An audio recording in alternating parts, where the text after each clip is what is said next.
Yes, kalian nggak salah baca. Saya mutusin untuk berhenti. Dan mungkin buat kalian para kreator-kreator, mungkin kalian juga harus berpikir hal yang sama.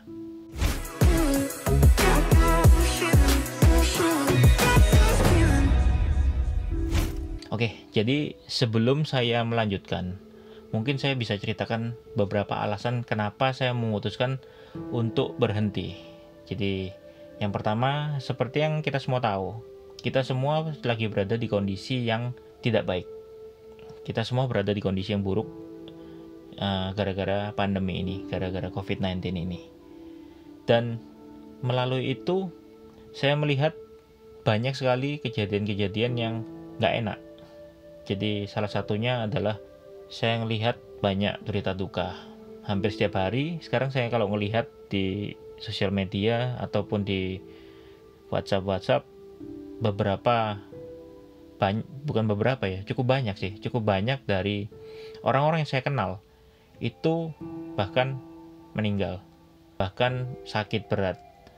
Terus kemudian ada juga yang teman-teman seprofesi dan juga rekan kerja, ada beberapa kerjaannya yang nggak bisa ngelanjutin karena sudah terlalu lama. Menurut saya sih, kita seperti yang teman-teman tahu, pada saat saya ngerekam ini, kondisi kita berada di pandemi ini sudah sekitar 1,5 tahunan, dan itu waktu yang nggak sebentar guys, yang dimana ada yang kuat, ada yang bisa survive, tapi juga ada yang tidak. Bahkan ada beberapa yang sampai jual kameranya, jual peralatannya untuk bisa bertahan di masa seperti ini. Dan itu yang jujur membuat saya cukup sedih sih guys. Cukup sedih dan cukup prihatin. Apa yang mesti kita lakukan supaya kita bisa survive di kondisi kayak gini? Dan ada beberapa dari kalian yang tanya-tanya, bro kenapa sih nggak pernah upload lagi? Bro kenapa sih terakhir-terakhir ini YouTube-nya kok nggak ada video baru? Bro nggak ada sharingan lagi ya? Kayak gitu. Banyak yang tanya kayak gitu. Jawabannya ada beberapa. Yang pertama ya yang sudah saya sebutin tadi, karena kondisi yang seperti ini semua kerjaan terdampak termasuk pekerjaan saya juga. Tapi untungnya masih survive. Terus kemudian yang alasan kedua, karena saya dan istri saya, kami baru saja mendapatkan sebuah karunia, yaitu seorang anak. Seorang anak yang dimana ya ini juga yang jadi faktor yang membuat saya jadi berpikir, kalau misalnya dengan kondisi sekarang ini, kira-kira apa yang bisa saya lakukan, kayak gitu. Dan itulah kenapa saya mutusin untuk berhenti jadi fotografer yang apatis. Jadi saya mutusin untuk berhenti jadi fotografer yang pasif, karena saya lihat semua orang pada bingung sih nyelamatin kerjaannya sendiri-sendiri. Semua orang pada ketakutan, pada pusing, dan itu relevan banget dengan kondisi sekarang ini. Tapi kalau saya berpikirnya, untungnya puji Tuhan kerjaan saya masih bisa survive, masih bisa jalan. Tapi gimana dengan orang-orang pemilik usaha yang lainnya atau teman-teman kreatif lainnya? Apa yang bisa saya lakukan untuk bisa bantu atau untuk bisa kasih dampak? Karena itu sebenarnya goal daripada yang saya pingin, bukan tentang uang, utamanya bukan tentang uang, bukan tentang ketenaran, tapi gimana kita bisa kasih dampak yang positif kepada orang-orang yang ada di sekitar kita. Dan jujur, awalnya sih saya cuman pingin maksudnya sharing ini lebih ke internal aja. Jadi kayak tim fotografer saya, terus tim videografer, dan juga tim-tim yang lain kayak editor dan sebagainya. Tapi semakin kesini saya semakin berpikir, kalau semisal saya cuman sharing ke dalam internal aja, otomatis dampak yang saya berikan itu cuman kecil. Tapi kalau saya sharing kepada teman-teman semua lewat platform ini, otomatis ya saya nggak tahu, saya berharapnya dampaknya akan jauh lebih besar.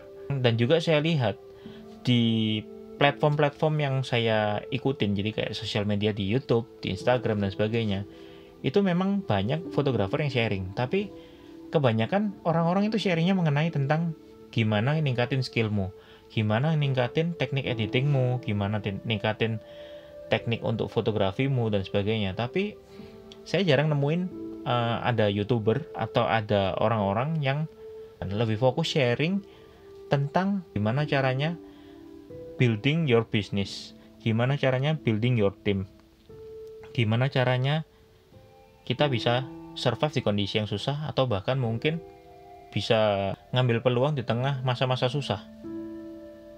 Saya lihat nggak banyak, dan sebenarnya jujur saya sudah pengen sharing ini dari bertahun-tahun lalu, tapi waktu itu saya cuman menunggu teman atau menunggu orang yang punya pikiran yang sama dengan saya, supaya saya bisa kerja bareng dia untuk bisa memajukan industri kreatif. Tapi semakin ditunggu, nggak ketemu-ketemu. Makanya benar juga ada yang bilang, kalau ada pepatah yang ngomong, if not now, when? If not us, who? Yang kalau di bahasa Indonesiain, kalau bukan sekarang, kapan? Kalau bukan kita, siapa lagi? Nah, itulah kenapa akhirnya saya mutusin untuk lebih memfokuskan channel ini ke depannya, untuk bisa kasih value-value ke kalian yang lihat di video ini, untuk bisa ambil sesuatu manfaat atau value dari video yang saya bagi, dengan harapannya seperti itu. Karena saya juga punya komitmen ke dalam diri saya, mulai sekarang semua video yang saya bikin itu harus paling nggak kasih value ke orang yang lihat, dengan harapan supaya kita bisa belajar bareng. Kita bisa belajar bareng, nggak cuma mengenai skill, kita bisa belajar mengenai mindset, kita bisa belajar mengenai gimana cara manage, ya banyak hal lah dari pengalaman-pengalaman yang akan saya sharing ke teman-teman semua.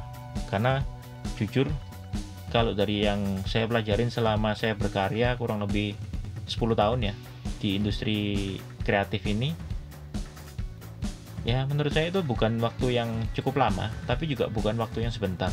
Dan semoga selama saya sharing dari kesalahan-kesalahan yang pernah saya buat, dari kebodohan-kebodohan yang pernah saya lakuin, harapannya sih semoga teman-teman bisa ngambil maknanya dari itu, dan juga kalian bisa hindarin, tanggulangin, atau mungkin antisipasi dari kesalahan yang bakal kejadian itu di tempat kalian, supaya kalian nggak perlu ngalamin hal yang sama seperti saya.